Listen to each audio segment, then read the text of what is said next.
ওটা আমাকে last call করেছিল যে সকালে মা আমি 8টার সময় আমি চলে যাব সায়েন্স সিটিতে, আমি কালকে দুর্গাপুরে যাব, তুমি একটু পরিতোষ আমাকে একটু বলে দেন। তুই বললেই তো হবে, তুই বল। তারপরে ওর কি শরীর খারাপ ছিল? শরীর কেমন ছিল?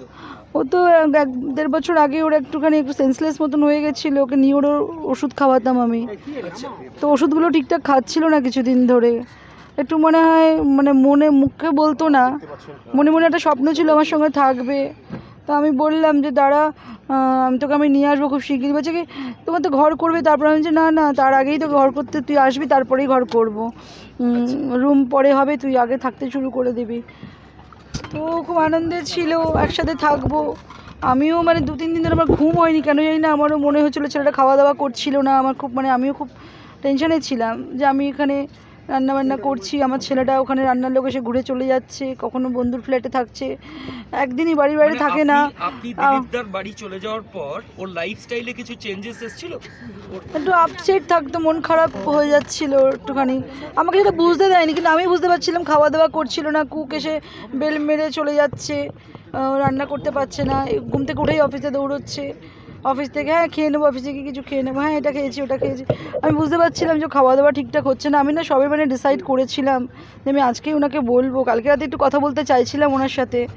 তো আর দেখলাম যে উনি একটু মানে উনিও বেরিয়েছিলেন। তারপর আমি এটাই ভেবেছিলাম ওনাকে আজকেই বলতাম আমি, দেখো আমি ছেলেকে আমি এখানে নিয়ে আসবো, নাহলে আমাকে ছেলের সঙ্গে থাকতে হবে, নাহলে ছেলেকে এখানে নিয়ে আসতে হবে। ওর একদিন কথাবার্তা হচ্ছিলো, বললো ও দেখো যদি বাইরে চাকরি করতে চলে যেত, একটু ওকে অ্যাকামস্ট্যান্স হতে, তো ও তো নিজেই বলছে যে আমার এখানে বাড়িঘর আছে, আমি এখানে কী করে থাকবো। আসলে আমাদের রুমের প্রবলেম ছিল। তো আমি ওটাই ভাবছিলাম যে ছেলের না ঠিক যত্ন হচ্ছে না, হয়তো আমাকে বুঝতে দিচ্ছে না, মনটা তো আপসেট, ওর না চঞ্চলের মাইন্ডটা একটু ঠিকঠাক ছিল না। আমি 3-4 দিন ধরে মা, তো আমি ভীষণ বুঝতে পারতাম। আর ও মাদার্স ডে সেলিব্রেট করতে আসলো আমার বাড়িতে সানডেতে, কেক নিয়ে আসলো, আমার জন্য একটা গিফট নিয়ে আসলো, আগেই আমাকে এক্সাইটেড হয়ে বললো। স্যাটারডেতে আমি গেছিলাম ওর সঙ্গে থাকতে, স্যাটারডে বলছে মা আমি আজকে একটু বন্ধুর বাড়িতে যাবো, রাত্রে তো ফিরবো না সাউথ থেকে, কালকে আমি তোমার সঙ্গে সেলিব্রেট করতে যাব মাদার্স ডে। তো আমি এই জন্য ওর সাথে আসলাম, এসে তানিস্কে ঢুকলাম, ও তানিস থেকে আমাকে গাড়ির চাবি দিয়েও চলে গেল। আমি আবার কী বলে আইডিয়াল ভিলায় চলে আসলাম। রবিবার ছেলে আসবে বললো, তো রবিবার বিকেল নাগাদ আসলো, আমাদের সাথে আধা ঘন্টা থেকে যা তুই, বলে কি না আমি পরে আসবো।